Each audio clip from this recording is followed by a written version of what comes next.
Kicking off the list at number 10, the Pluto Slug. Back in January 2016, the New Horizons probe was sending tons of new information back from our little ex-planet, Pluto. The icy plain shows a series of lines, almost like these giant space slugs, dare I say, are slowly moving across the surface of the planet. Check it out. It reminds me of the episode of SpongeBob where the gang, rides a rock across the ocean floor. Maybe Patrick and SpongeBob are delivering a pizza on Pluto, okay? They could be just in the weeds, they could be busy. This icy area of the dwarf planet is called the Sputnik Planum. Scientists believe so far the reason for all these lines is that the planet is breathing in a way. If that sounds creepy, it's because it kind of is. The planet's cooling and heating and it's kind of moving around, but we'll leave some room open for space slugs because you know what, at this day and age, you never know. I've seen enough Avenger movies, I'm like, could be space worms. Number 9, Mima's moon. A long time ago in a galaxy far, far away. Just kidding, this one's actually really close. It's Saturn, it's right there. Saturn is known for having a plethora of moons. Saturn in total has 82 moons, including this one, Mima's. A moon that looks oddly familiar. Why do I feel like it's gonna just blast us all to smithereens? Why do I feel like that's gonna happen? Is that the Death Star? Is this thing pointing at Earth? Which way is it pointing here? That really matters. Saturn's smallest innermost moon is causing quite the stir here on Earth. About a month ago, researchers discovered that this moon has a bit of a wobble to it, almost like a floating magic 8-ball. Something is sloshing around inside. Its gravitational pull is a little off. It's just grooving around in the solar system, Mima could potentially be housing a liquid ocean. Yep, we got more water in space. It's pretty close too. If that was the case, everything we know about water and ocean life in space would have to be rewritten. Number 8, black hole helix. Imagine peering through a telescope and then you see this. I would throw up right into my telescope. This is a galactic jet. It shot out of a black hole at the center of the M87 galaxy. It's pretty scary looking. This helix shot out a whopping 8,000 light years. Yeah, it's pretty far. That's so far I can't even fathom how far that is. Like my brain won't allow me to really picture that. This sounds like a threat, really, but I'll remind you that the M87 galaxy is 55 million light years away from us. So we're not gonna get any galactic jet on our hands anytime soon, know what I mean? But just how does something like this happen? Astronomers in New Mexico discovered that this massive jet is caused by a corkscrew-shaped magnetic field. What in the witchcraft? Like what? Like a space undertow made out of gravity. That doesn't sound jarring at all. According to the National Radio Astronomy Observatory, this is the longest magnetic fields ever found in a galactic jet. Which is fine, that's the first time I've heard of that. I'm like, you can take that rain, enjoy it. We're not gonna try and beat you. It's stuff like this where I ask myself why I'm worrying about a phone bill. Humans are so tiny compared to this. It's insane. We don't matter. Hey, number 8, we don't matter. Hit that thumbs up. Number 7, Jupiter's clouds. We've all seen and heard of Jupiter's big red spot. That's just a nightmare in itself. So big, always going, no idea why, can't even think about it. But when NASA's Juno spacecraft passed the Goliath back in 2017, it captured something almost just as interesting, if not more, dare I say. Jupiter's clouds. It feels like you can just put your arm out and touch the silky space sky. It's beautiful, but that's about 20,000 kilometers away. It's also quite scary. This big ball of hydrogen is quite mysterious below these clouds. So far, NASA has found lightning higher up than they ever thought it could go. They've also found constant storms at both the North and South Pole, and winds so powerful that the planet's magnetic fields are literally being moved around. That's how strong the wind is. Your skin would just blow off. You'd be a skeleton just standing there. Beautiful, mysterious, and deadly. We love space on MA10. Number 6, Mars trees. This looks like moldy bread almost. What in the hell? What are we looking at here? Is this actually a real photo from Mars? Are those trees? There's not a chance here. Matt Damon grew potatoes on Mars in the movie The Martian, but I don't think he can grow any pine trees anytime soon. What you're looking at here is still pretty insane. Due to the evaporation of carbon dioxide frost, dark sand is sliding down the frosted side of the dune, so it makes it look like there's trees on the planet Mars.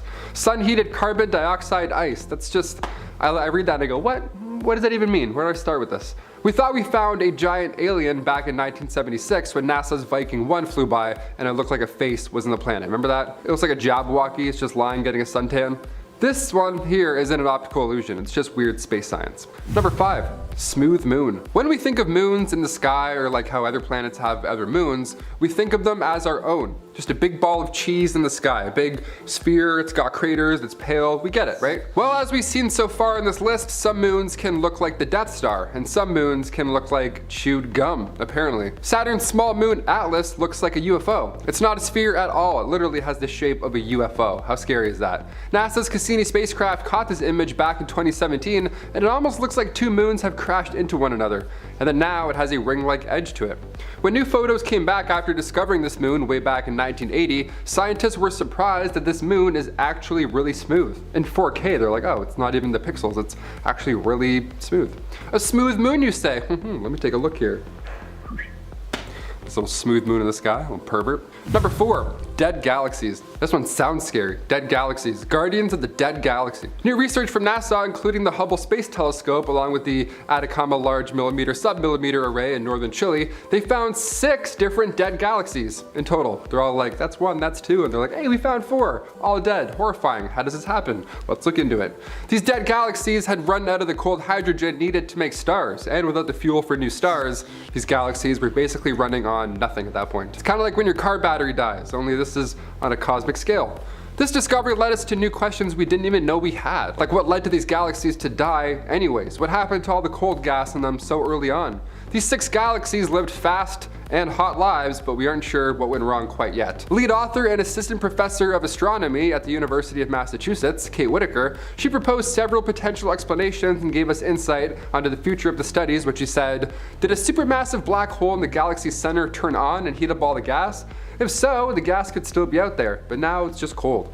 We need Thanos to come back and just, start this fire up. Just a big, someone get a Bic lighter and just go and just light it back up.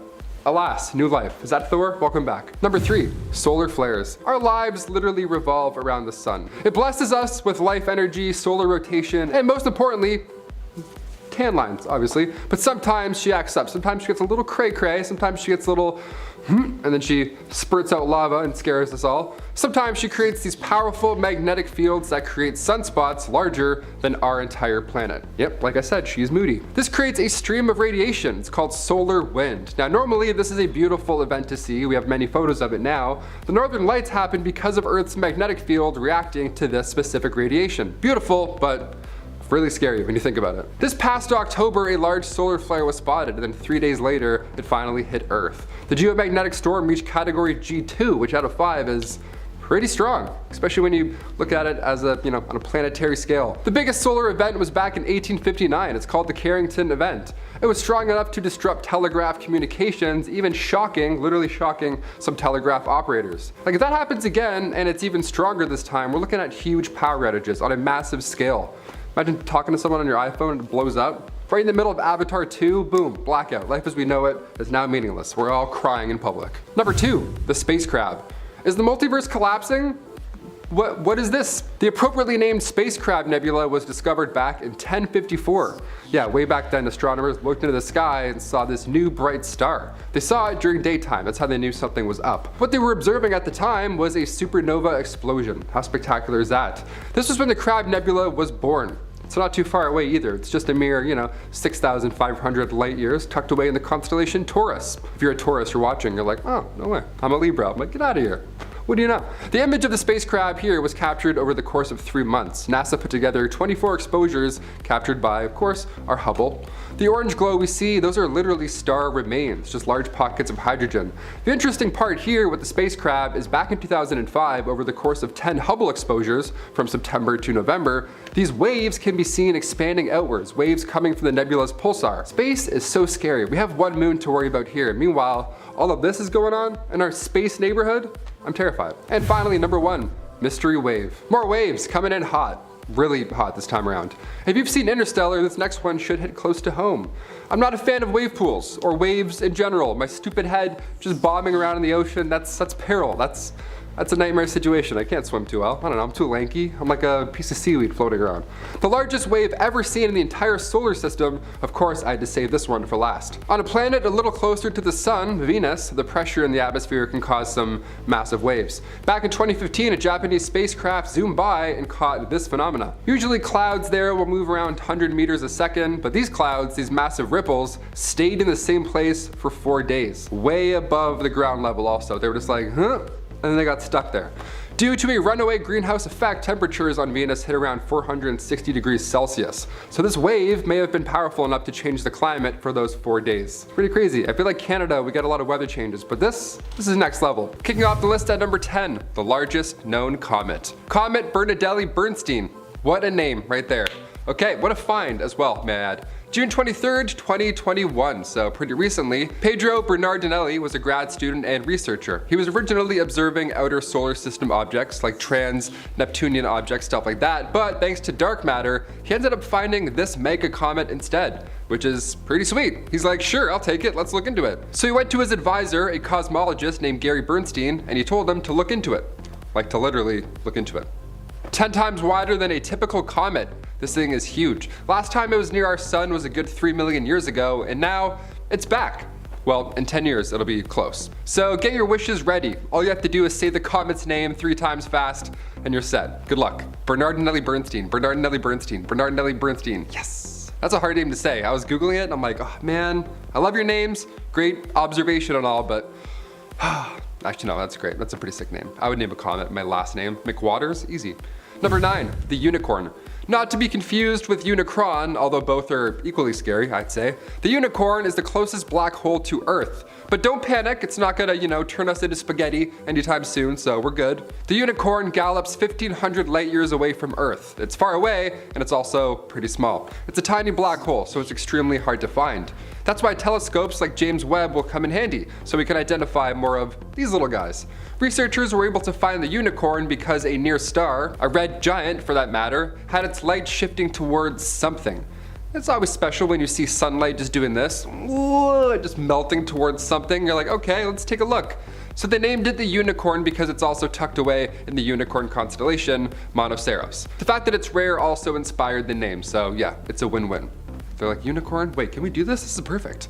Also, please don't turn us into spaghetti. Thank you so much. Stay away. Number 8, a new star. Our sun is around 4.5 billion years old. Not that there's anything wrong with that, she's still young at heart, but this new star over here, she's hot. This protostar, during its crazy cosmic birth, jets of gas are now whipping through space at impossible speeds, and it's beautiful. Now we get to look at it and go, wow. Thumbs up. When this material collides with the matter of the still forming star, what's created is called a Herbig-Barrow object. Hubble captured it and it is glorious. We're gonna get even more beautiful shots once James Webb warms up later on this year. So this is really, it's kind of like nothing. Just wait. Number 7, the Veil Nebula. While most subjects on this list are far away from us, the Veil Nebula you can see with a common pair of binoculars on clear conditions. Today we're going with NASA's Hubble telescope view. They got a pretty good look at this gas giant. What you see here is 5 different layers of ionized gases. This cloud is floating around 2,100 light years away. In order to get a photo of the entire nebula, it would be, well, near impossible. See, the Veil Nebula spans 130 light years wide, which is around 100 times larger than our own solar system. So yeah, binoculars ought to do it. You'll see it somewhere. It's pretty big. Number 6, total eclipse. This total eclipse was not of the heart, but it did occur back in December 2021. Not long ago at all. If you didn't see a total eclipse a few months ago, don't worry, we all missed out. I mean, unless you live in Antarctica, we all missed out on this one. This was hard to catch. For a halfway point, I figured I'd throw in a relatable, nice, yet still haunting feature.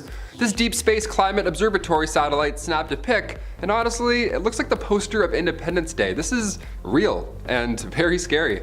This massive shadow of the moon just slowly moving across the land, like the Goosebumps intro. God, it's haunting to look at. Dark spot on the move, like something out of Star Wars almost. The next total eclipse will occur April 8th, 2024. This time it'll be in Canada, US, and Mexico. All those places will go dark, so get your flashlights ready. I'm already nervous. Number 5, M64.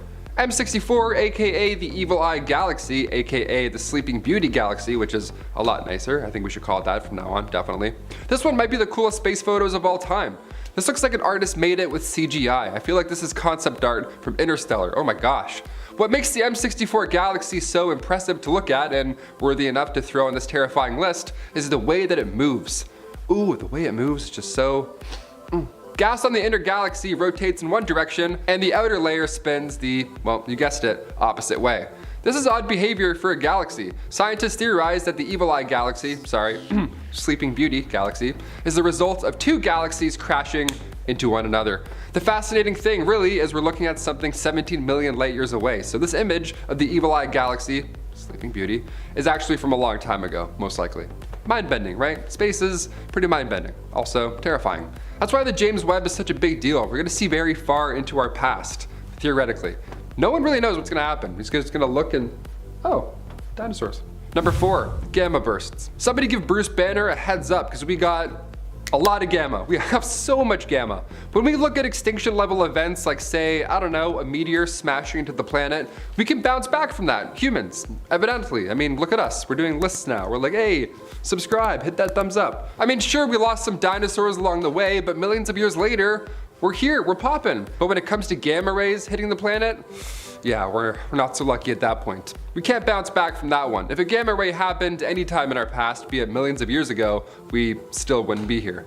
Gamma rays happen when stars explode in distant galaxies. See, light and energy then shoots out along with gamma rays, radio waves, neutrinos, just a cosmic cosmo, all that good space stuff just shook up and then blasted at you. But then these gamma rays would travel light years through space, and if they were to hit Earth, our ozone layer would be toast, just gone forever, just like that. We would be engulfed in chemical smog forever. No bouncing back from that at any point. Or if we did bounce back from it, we'd be lizards or something, you know? We'd be lizard people. Walking around, a bunch of licky dudes, just breathing on people. That'd be okay. Number 3, supernova. For this next one, we'll be looking at Betelgeuse. And no, I don't mean Michael Keaton, although he's pretty scary. I don't want to say it 3 times. I'm keeping count just to be safe. I'm talking about the red giant located in the Orion constellation. It began to dim back in 2019, which is not a great sign. Its decay would be quite noticeable here on Earth. For example, the last time a star went supernova and we were able to observe it, the last time was 1604, and that was the Kepler star. It was beautiful and bright for weeks. Even during the day, we could still see it. All day long, people are like, that's gotta be pretty annoying, huh? Can't wait for that one. But when Betelgeuse finally dims out of existence, you have to wonder if we're far enough to be safe. Which sunscreen is good for solar flares? You know what I'm talking about? Like, I freckle up as is. I'm screwed if this happens. Scientists agree that we need to be much closer for the radiation to actually cause harm, but scientists also tell us quite often about these wandering stars and how black holes will just appear out of nowhere. So who really knows? Betelgeuse. Number 2, the sun. While it's not recommended we stare at it, the sun is pretty beautiful. Living in Canada, we're just now seeing it maybe a little bit, just a tad, fingers crossed. No, not really at all, I guess. It's a terrible idea to look at the sun, especially through a telescope, so we don't recommend that at all. Thankfully, we have photographer Andrew McCarthy to help out. Andrew layered together 150,000 different photos of the sun to create this 300 megapixel image for us to safely look at. I opened this photo on my phone and my phone literally got hot. I was like, wow, this is a great photo. I can actually feel it. It's so nice. Next time you're outside and it's hot, just remember that this scary thing is floating above you. Think of that next time you're getting your tan lines. In order to not go blind or, light any fires in his home, Andrew required a special telescope with numerous filters. So if you're thinking of pointing your phone or telescope at the sun today, just don't do that. It's like the magnifying glass trick with the sun. Yeah, just fires 101. It's all bad. Don't even try. And finally, number 1, James Webb. Our boy James Webb. What's he doing? What's he up to right now? Let's always check out on him. I told you I'd be back with more. While we patiently wait for James Webb to look deeper into our cosmos, I figured I'd leave you on a fun one. Also kind of scary though. Both the James Webb Space Telescope and the European Space Agency's Gaia spacecraft both orbit the Earth and the Sun's Lagrange point 2. So they both drift in between the two space giants, and on February 18th, a month ago, literally, like this was so recent, Gaia actually managed to get an image of James Webb, just hanging out. Now look, I thought deep sea photos were hard to look at and like scary. This is another level. This is scary. Check it out. Around 930,000 miles away, James Webb just sits there and floats. And he waits to take photos of life and just anything. Just a little photographer, just floating out there. Very little reflected sunlight came Gaia's way, and Webb therefore appears as a tiny faint speck of light in Gaia's 2 telescopes without any details visible. That's the official statement on finding James Webb. They're like, well, it was right there. We saw it. It was just little. This spacecraft also isn't meant to be a telescope, in case you're wondering. It has a sky mapper on board, but the Gaia is originally meant to track celestial objects' positions and distances, all that, technical jargon. Imagine James Webb taking a photo back. It would be so HD. It's like 8K. He's like, turn around. What? Starting off this list, in our number 10 spot, we have the after photo. Many of us have seen the portrait of Edwin Buzz Aldrin on the moon. It's an iconic image and has gone on to become one of the most inspiring images of all time, but what we don't see is the one that came immediately after. Maybe it's an arm, maybe it's a chest or a belly, either way it belongs to the taker of the photo, Neil Armstrong. Even the first people on the moon take accidental photos. I mean, it can't be easy in all of that gear. I can't even make a phone call with gloves on. I can't even imagine being in space, trying to snap a selfie while making history. It's nice to see the clean, polished, inspiring part of history, but it's also nice to sometimes remind ourselves that we are all just humans, and humans are silly. In our number 9 spot today we have the crescent Earth. Less bizarre and more downright artistic and beautiful, truly the only thing that makes this photo bizarre is its lack of popularity, as well as the point of view and how opposite of our own it is. At a first glance it looks like a photo of the night sky as seen from a sort of piece of space technology, and it looks like the photo captures a sweet crescent moon. While this makes a lot of sense, what we're actually seeing is the Earth as it rises and looms over the Apollo 14 lander. That crescent is Earth. We look like that from the moon. It completely makes sense, it's just something I had failed to think about before. If you were to camp out on the far side of the moon, because the moon and Earth are tidally locked, you wouldn't be able to see Earth. But on the near side of the moon, you'd see the Earth all the time, and through the course of about a month, the Earth would also go through phases just like the moon does, but they'd be the direct opposite of the phases people on Earth would be witnessing the moon going through, if that made any sense at all. I can't believe I had never seen this photo before because it truly is stunning. In our number 8 spot today we have the moon. This image shows a series of 3 photographs that are just a few of the hundreds taken by the Apollo astronauts. While there are many interesting photos that were taken by those on the Apollo missions, the vast majority of them are just of the moon as seen from their window. Don't get me wrong, seeing photos of the moon up close and personal is magnificent. It's very cool and it's stunning to look at, but once you see it a few dozen times in photos, perhaps the novelty wears off a bit. Of course, the same can't be said for seeing it actually in real life out of the window next to you though. Until travel to the moon becomes a regular old everyday thing like it's a commute to work, that novelty won't ever wear off, as evidenced by the extremely extensive catalog of close-up moon photos taken by the crew. It honestly is kind of nice to see though. To me, astronauts seem so cool and serious and intelligent, and while all of those things likely are very true, they're also giddy, excited humans who were clearly thrilled to be where they were. It's just humanizing, that's all I'm saying. In our number 7 spot today we have the end of the roll. This is a photo that was taken on the Apollo 7 mission, and while it was likely meant to be just a stunning photo, thank goodness it wasn't meant to include or document anything exceptionally important because, well, the photo is greatly obscured by the end of the roll tape. This photo is hilarious. It appears to be of Earth, and it looks like the photo would show this beautiful white swirl spanning across the blue planet, a beautiful piece of photography, if it weren't for the rectangle taking up a third of the image right smack dab in the middle. These people are astronauts, not photographers, and despite that, they managed to take some exceptional photos while on their missions, so I think it's fair to cut them some slack for this one. It's not like their thumb was in the way or something like that. In our number 6 spot today we have the selfie. The word selfie hasn't been around for that long, but people have been taking them for years. With adjustable views and forward-facing cameras, it's definitely gotten a lot easier, but that didn't stop Apollo 17's Ron Evans from having his hand at them, while of course in space. This photo shows about half of Ron, although it's tough to tell with him decked out in his spacesuit. Apparently he snapped this photo while he was retrieving exposed film from outside of the spacecraft. I think that means he was in the midst of a spacewalk when he snapped this selfie. That is perhaps the most badass selfie of all time. On the way back to Earth near the end of the mission, Evans did a 1 hour and 6 minute long spacewalk, so it's entirely possible that this is exactly where this photo is from. I mean, that would explain the absolute nothingness that can be seen behind him. In our number 5 spot today we have Number 2. When we hear about space missions, we often hear of the grueling work and preparations, or perhaps the science and mathematics that went into the planning, or maybe we're just there for the cool photos and interesting discoveries. But whatever it is, we normally don't hear about, either from reports or the astronaut themselves, is how on Earth they managed to use the facilities while flying through space and living in zero gravity. Well, thanks to Apollo 17, some of the mysteries surrounding it were unveiled, although this photo didn't exactly go viral. The final, for now, mission to the moon had those on board snapping shots of the plastic bags that were filled with their space pee. Also, note the device used to help collect it that is located at the top of the bag. Yeah, that little thing was actually cited as the reason women couldn't serve in the Apollo space program. You're telling me that NASA could figure out how to send people to the moon, but it was too difficult at the time to figure out the female anatomy and how a woman could pee in space? Okay, it's a little suspicious at best. In our number 4 spot today, we have the Mars eclipse. So this is more of a video rather than one single image.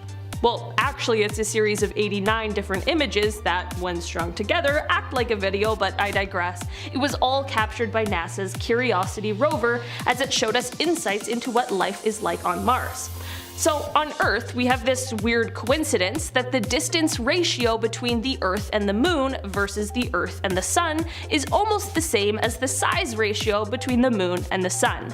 This is why, when the Moon passes in front of the Sun for a total eclipse, it covers it completely. On other planets, namely Mars, that's not what happens. When one of the moons of Mars passes in front of the Sun, it's much smaller and it appears like this. Curiosity was able to observe a ton of these instances, which are called transits, from 2 moons, Phobos and Deimos.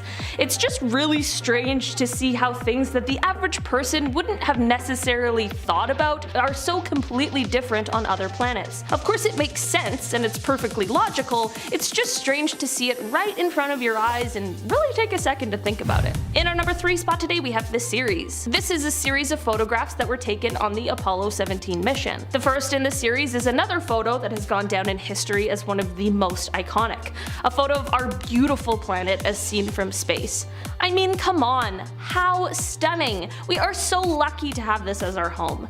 The next photo followed up the last iconic one, and while still interesting, it definitely leaves a little something to be desired. It's a simple photo of a floating engine stage. Still cool, just not as cool as the Earth one. The next photo, however, is when things go a little awry. It appears as though the next photo is someone's failed attempt at photographing the sun. It's so funny. It's just white. No one can see a thing. It's exactly what anyone would do, and I love it. The final photo in the series has whoever took the photos returning back to snap some shots of Earth. I guess they likely didn't realize that the one they already had was better than anyone could have imagined.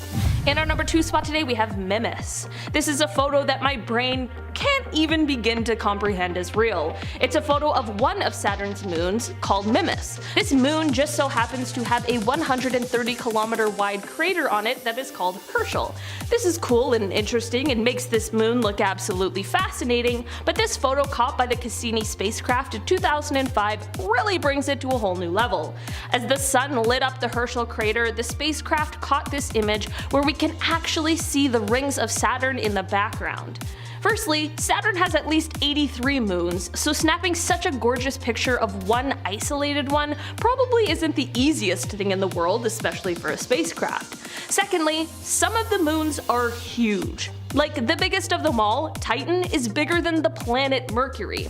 It's less massive, and I know Mercury isn't a huge planet, but still, that's pretty huge for a moon, but I guess that isn't surprising considering the size of Saturn. The rings of Saturn are mostly comprised of ice particles with smaller amounts of rocky debris and dust, and it's exceptionally interesting to see how they look even when you're up close. This photo probably isn't that bizarre, but it certainly is spectacular. And yes, you're not alone if you're sitting there thinking that this moon looks a heck of a lot like a Death Star. In our number 1 spot today, we have Alone. No, this isn't a photo from space thriller Gravity, which stars Sandra Bullock and George Clooney, but if you haven't seen it, it's a great movie and I would highly recommend it. Not necessarily the most scientifically accurate movie, but definitely anxiety-inducing. Anyway, back to the photo. This is actually a photo of NASA astronaut Bruce McCandless in 1984. I have no idea how I hadn't seen this photo ever before, as it clearly shows Bruce just roaming free from the Space Shuttle Challenger. No, obviously it wasn't the one that exploded. I had the same thought, they're different, I looked it up. He was able to do this thanks to a nitrogen-powered jetpack, which was called the Manned Maneuvering Unit, and it actually led to him being the first person to ever do a spacewalk untethered. Quite possibly the coolest and one of the most brave things ever. Like, I'd want to do it so bad, but would I risk the possibility of endlessly floating till I met a horrific death once my supplies ran out? Probably not. Bruce had some interesting things to say about the experience, however, saying, quote, "I was grossly overtrained. I was just anxious to get out there and fly. I felt very comfortable. It got so cold my teeth were chattering and I was shivering, but that was a very minor thing. I'd been told of the quiet vacuum you experience in space, but with 3 radio links saying, 'How's your oxygen holding out? Stay away from the engines,' and 'When's my turn?' It wasn't that peaceful. It was a wonderful feeling, a mix of personal elation and professional pride. It had taken many years to get to that point."